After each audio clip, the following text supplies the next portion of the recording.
has his blood. Begin to cover it, to protect it, until it heals again. The blood covered it. Yes, the blood covered that wound until it heals again. The human body is an amazing thing that God's created. The blood covers it until it's well. Just like the church. Blood of Jesus. Like I said, that don't have nothing to do with my sermon. That's a freebie right there. Thank you. Yes, all right. But some might think my title is a little bit confusing, but it's not. Paul's resume compared to ours, our resume. Now, y'all know what a resume is. A resume, the give you the Wikipedia definition of it, is a document created and used by a person to present their background, skills, and accomplishments. How many of y'all have a resume? How many of you ever made out one? And how many of you embellished on your resume? How many of you said something that wasn't really true, but you know it could have been true? You made your resume look good, better than what it really was. Well, so let's examine the Apostle Paul's resume. But before we do, let's take a look at just who he really was before he had to embellish his resume. Before his conversion and how he came to be so influential and controversial. First of all, his given name was Saul of Tarsus. And contrary to world beliefs, he was not one of the original 12. He was educated under Gamaliel, trained as a Jewish rabbi, and studied and became a chief Pharisee and an enforcer of Jewish and Roman law. In fact, he was given documents to arrest and imprison and even put to death followers of Christ. That was his job. That was his resume in the natural world. Then those followers of Christ were breaking what they considered the first commandment by worshiping another God besides Jehovah God, the man Jesus. You cannot have no other gods before God. So Paul said we have the right to go and arrest them and put them to death for breaking Jewish and Roman law. And you know what? This had already happened. If you look at Acts chapter 7, verse 58, it records the death of one called Stephen. They laid his remains at the feet of the man called Saul. That's right. Paul was consenting, or Saul at the time was consenting to the death of Stephen, who preached the second longest sermon in Bible history at that point in time. But they stoned him to death and laid his remains at the feet of a man named Saul. How would you like to have that on your resume? Yeah. Saul, who after his Damascus Road conversion got a name change. They changed his name to Paul. And his multicultural background as a Roman citizen and a highly educated Jewish scholar provided unique foundation that allowed him to bridge the gap between Jewish and Gentile context during his ministry. His identity and his training served as a strategic asset throughout his missionary journeys, enabling him to navigate diverse urban centers while formulating the core doctrines of the early church. All of this training that he had, Paul had no idea when he was a young man, when he was sent to rabbi school and he was sent to learn Jewish law, he had no idea that Jesus had his hand on him all that time. I'm training you up, buddy, because you got a job to do that ain't going to be what you think it is. And God took Paul and began to form him at an early age to do all of the things he was going to need him to do, because nobody else could have bridged that gap. Paul's a citizen and a Roman and a Jew. And he was able to bridge the gap between Gentile and Jew and government and rule in the church. Only Paul could have done that. And Paul, God had his hand on him even when Paul didn't know it. But you know, in the diverse urban centers, while formulating the core doctrines of the church, I think God had him in training the day he was born, and he didn't even know it. What has God allowed you to go through in your life that has prepared you for the ministry you're in today? You may not have even known what God was preparing you for all the days you were running in sin and doing all these things. God had his hand on you. Amen. He had his hand on you. And you know what the old saying is? You wasn't going to get too far away that God couldn't reach you and pull you back. Oh, no, you're getting a little too far out there, young man. Come on back. Come on back. I can't go get you, so I'm going to send me a police officer to get you. And get your attention. I'm going to put you in a place where you can't do those things you want to do. And it's going to be covered with steel bars. Until you come to yourself. Or until you let me come to you. Till you let me come to you. Did you know that the 7 churches that we've been studying were all founded by the Apostle Paul? He started all of them. First off, he starts off to stop them, and then he starts off to build them. God redirects him. Paul, during his missionary travels, how do you think he would feel about the churches that the Revelation wrote to him today? After he started those churches, how would you think Paul would say, what happened to my church? What happened that God feels that way about my churches that I started? He'd be devastated.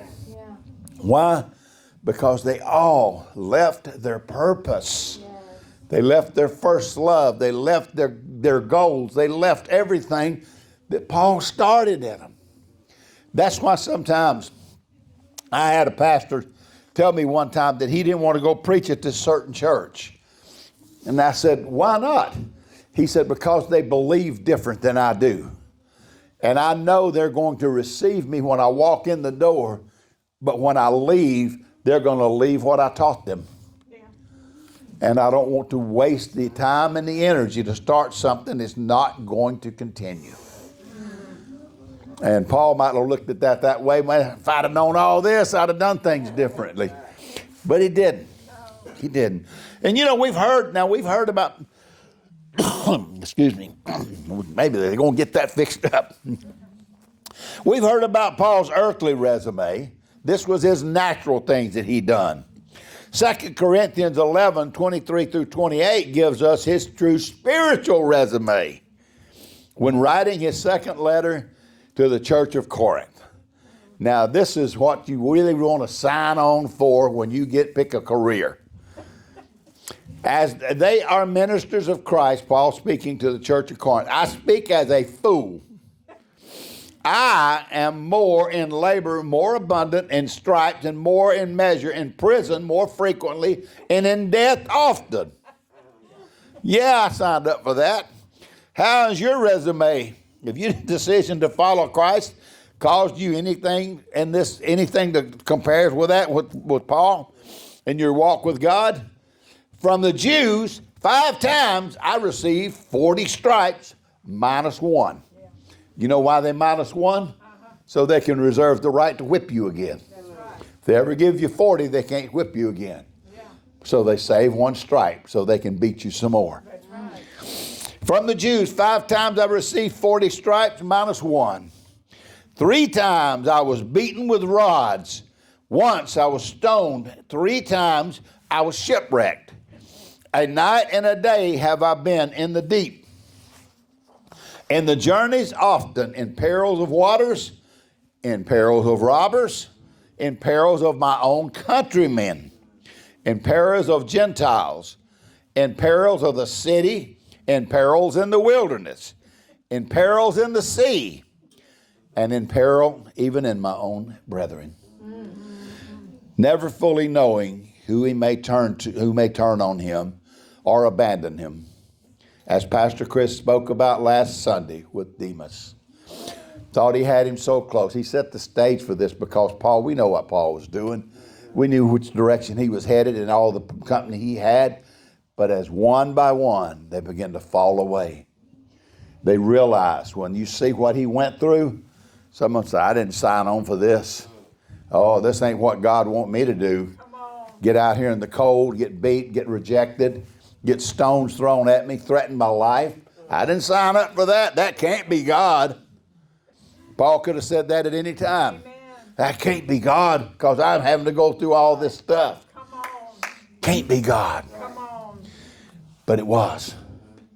It was. Never fully knowing who may turn on him or abandon him. In weakness and in toil, in sleepiness and often hungry, and in thirst and fasting often, in cold and nakedness. Any of y'all sign up for that? Besides and other things, what comes to me daily, this is most precious. After all of this he suffers, after all of this he complains.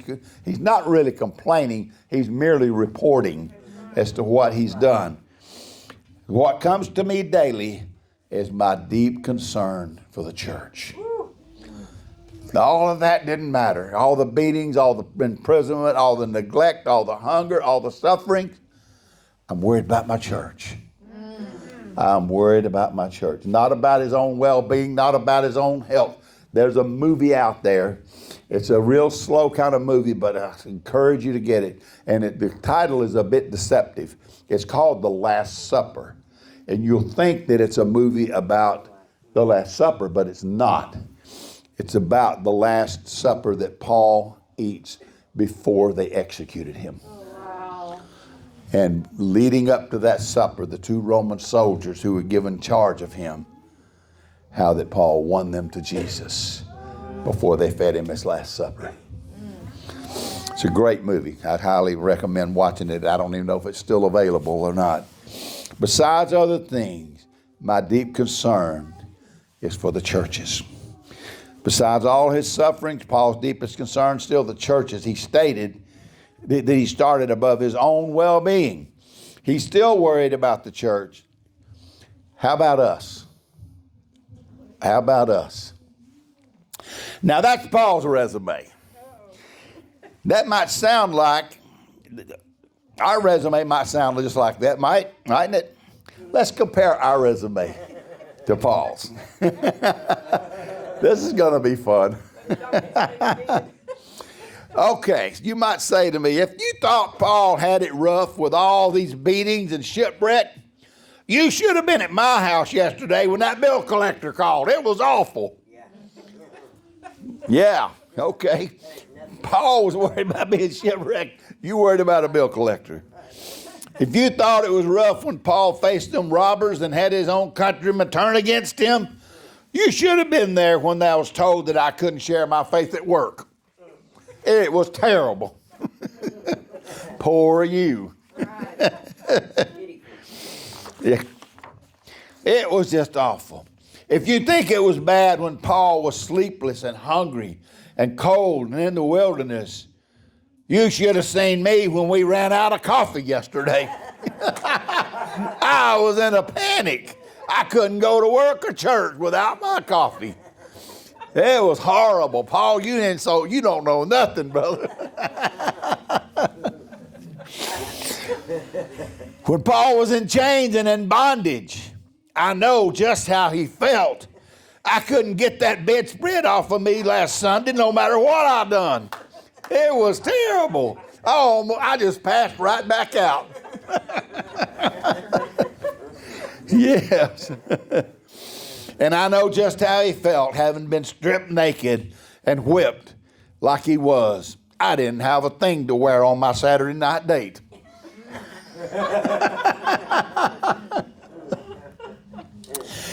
We truly have a very weak resume when compared to the Apostle Paul. Amen.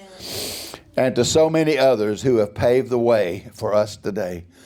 But there are some out there who really have had to contend for the faith. It's been a fight. It truly has been sometimes. And I'm so thankful for all of them. Paul was truly concerned for his churches, all of them that he started. And that's why he stated in verse 28, it comes to me daily, my concern for the church. It should come to us daily. our concern for our church. That's right. That we pray and we do everything we can and we seek God and we spread the gospel through YouTube, through Facebook, through personal talking, one-on-one, seeing people on our job and telling them, when you see somebody that looks like they're distraught, don't hesitate to walk over and put your arm around them and just say, I love you. Amen. Sometimes you don't have to preach a sermon to them. You don't have to do anything. Just like the little boy who saw the man crying, old man who just lost his wife. He went over and sat next to him. And he came back when his mama said, what did you do? He said, I just helped him cry. I just helped him cry. And that's all some people need, just right, somebody amen. to lean on. And they feel the Jesus in you when that happens. Amen. And when they feel the Jesus in you, they're going to be drawn to you. Amen. That's why when I hug people, I hug them for a long time. Yep. Because I want to feel what's in them, and I want them to feel what's in me. I want them to feel the love of Jesus coming forward, because they don't get that nowhere else. Nowhere else except from God's people. That's right. And if you build a resume on just loving people, what a resume that is. I can tell you, you can speak of love and compassion. You can preach. You can beat them over the head with this book. You can tell them everything they're doing wrong. But the one thing they want to know is, do you love me? That's right. And if you love me, then who in the world gave you that love? Jesus did. Jesus did. And they wonder where you got it. That's right. It's contagious. Yes. It is. I caught it from Jesus. And I'm going to give it to you. We truly are weak in our resume. And then when we look back, the thing that we have to do is just exactly as the Apostle Paul told Timothy. He says, son, the only thing I want you to do with your life is to preach the word. And let the rest take care of itself. You preach the word. I love this. These guys had a great resume. I told Chris we got to play this again because it suits